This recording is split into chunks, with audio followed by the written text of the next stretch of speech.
बिस्मिल्लाहिर्रहमानिर्रहीम। अस्सलामुअलैकुम दोस्तों, आज हम आपके लिए एक बहुत ही खास वाक़या लेकर आए हैं। ये वाक़या है मेरे नबी और एक यतीम बच्चे का। ये वाक़या नबी करीम सल्लल्लाहु अलैहि वसल्लम के ज़माने की बात है। मक्का में एक बेवा औरत रहती थी। वो मुसलमान नहीं थी बल्कि मुशरिक थी।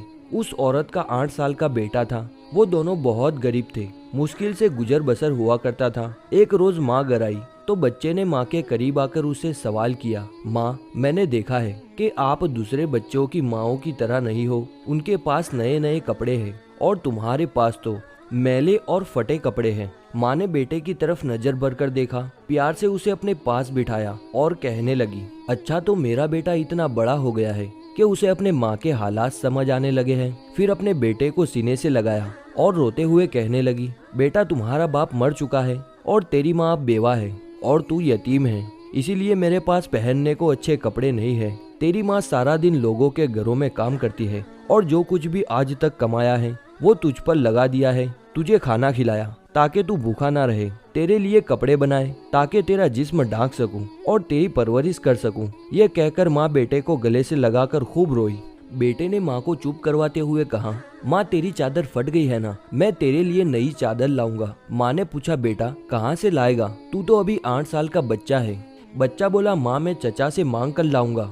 माँ ने कहा, तेरे चचा ने तो तेरे बाप की जमीन कब्जा कर रखी है, वो तुझे चादर कहाँ से देगा। बेटा बोला, नहीं माँ, मैं जरूर जाऊंगा। मैं चचा से जाकर कहूँगा मैं तेरा भतीजा हूँ, वो मुझे देखकर खुश होगा। मैं कहूँगा मैं जमीन लेने नहीं आया, बस माँ के लिए चादर लेने आया हूँ। माँ मुस्कुराई और बोली, बेटा तुझे पता भी है वो बहुत दूर रहते हैं, तू 8 साल का बच्चा कैसे जाएगा वहाँ तक। बच्चे ने इत्मीनान से जवाब देते हुए कहा, माँ तू फिक्र ना कर, मैं सब पता कर चुका हूँ। माँ ने बेटे को चचा के पास जाने की इजाजत दे दी। बेटे को नहलाया, साफ सुथरा लिबास पहनाया, बाल संवारे, खुशबू लगाई और चचा की तरफ रवाना कर दिया। बच्चा पैदल चलता हुआ चचा के मकान में जा पहुंचा। जाकर देखा कि चचा अपने साथियों के साथ बैठा हुआ शराब पी रहा है। बच्चे ने अदब के साथ चचा को मुखातिब करते हुए कहा। चचा ने मुड़कर देखा और कहा, तू कौन है। बच्चा बोला, मैं आपका भतीजा हूँ, मैं आपसे माँ के लिए चादर लेने आया हूँ। चचा के सामने उसका 8 साल का भतीजा खड़ा था, लेकिन सिवाय उसके कि चचा उसको प्यार करता, उसने बच्चे को मारना पीटना शुरू कर दिया। बचाओ बचाओ कहकर वो बच्चा चीखता रहा। इतना मारा कि वो बच्चा लहूलुहान हो गया, साफ कपड़े खून से भर गए। चचा ने भतीजे को थप्पड़ मारे, डंडे मारे, खींचा, झिंझोड़ा और बच्चा दूर जाकर गिरा। वो बच्चा मुश्किल से अपनी जान बचाकर भाग गया। उधर माँ का दिल बेचैन हो गया। वो अपने बेटे की खातिर घर से निकल पड़ी। ये सिर्फ माँ और बेटे का प्यार था। अभी बेटा माँ तक नहीं पहुँचा था, लेकिन माँ उसके लिए बेचैन थी। बच्चा रोते रोते घर जा रहा था कि रास्ते में उसे एक आदमी ने रोका और पूछा, ये हाल कैसे हुआ। बच्चे ने सारा माजरा बता दिया कि मैं चचा के पास माँ के लिए चादर मांगने गया था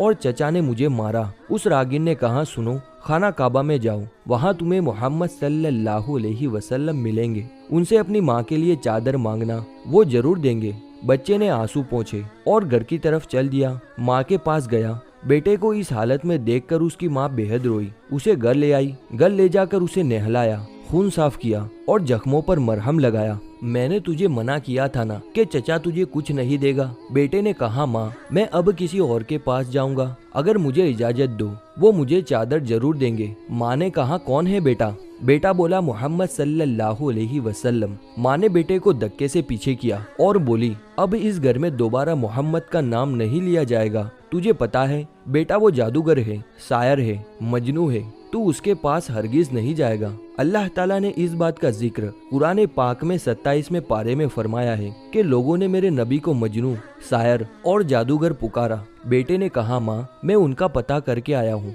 मुझे एक बार उनके पास जाने दो। माँ ने बड़ी मुश्किल से इजाजत दे दी। ये माँ और बेटे दोनों मुशरिक थे। बेटा खाना काबा की तरफ बढ़ा। खाना काबा पहुंचकर अंदर दाखिल हुआ तो देखा कि बहुत से लोग बैठे हैं। बच्चे को पहले वाला मंजर याद आ गया। बच्चे की हिम्मत ना हुई कि किसी से पूछे कि मोहम्मद सल्लल्लाहु अलैहि वसल्लम कौन है। बच्चा दूर खड़ा देखता रहा। फिर उसने काबे के गिर्द चक्कर लगाना शुरू कर दिया। चलता रहा और देखता रहा। फिर एक शख्स पर नजर पड़ी। वो बच्चा कहता है कि मैं उनको देखते ही समझ गया कि यही मोहम्मद सल्लल्लाहु अलैहि वसल्लम हैं। उनके चेहरे पर नूर ही नूर था। वो खामोशी से नजरें झुकाए बैठे थे। बच्चा उनके करीब गया और आहिस्ता से कंधे पर हाथ रखा और बोला, मोहम्मद सल्लल्लाहु अलैहि वसल्लम। आप सल्लल्लाहु अलैहि वसल्लम ने पीछे मुड़कर देखा और कहा, कौन? बच्चा एकदम घबरा गया और रोते हुए कहने लगा, मैं एक यतीम हूँ। मेरी माँ बेवा है और मुझे मेरी माँ के लिए एक चादर चाहिए। मैं अपने चचा के पास गया था, लेकिन उन्होंने मुझे मारा और वहाँ से धक्के देकर निकाल दिया।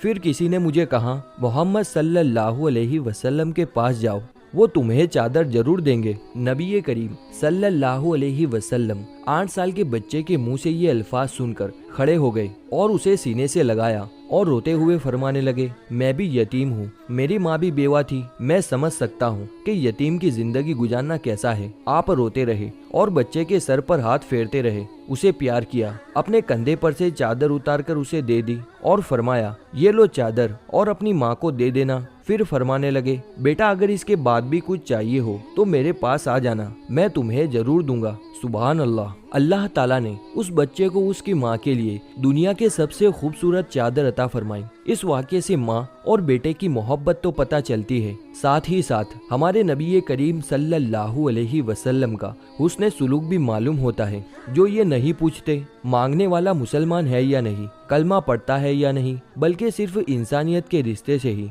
इतने प्यार और मोहब्बत से मिलते हैं। यही हमको हमारा दीन सिखाता है। किसी यतीम और बेवा की मदद करना कितना नेक अमल है। ऐसे ही वीडियोस के लिए हमारी चैनल को सब्सक्राइब करना ना भूलें।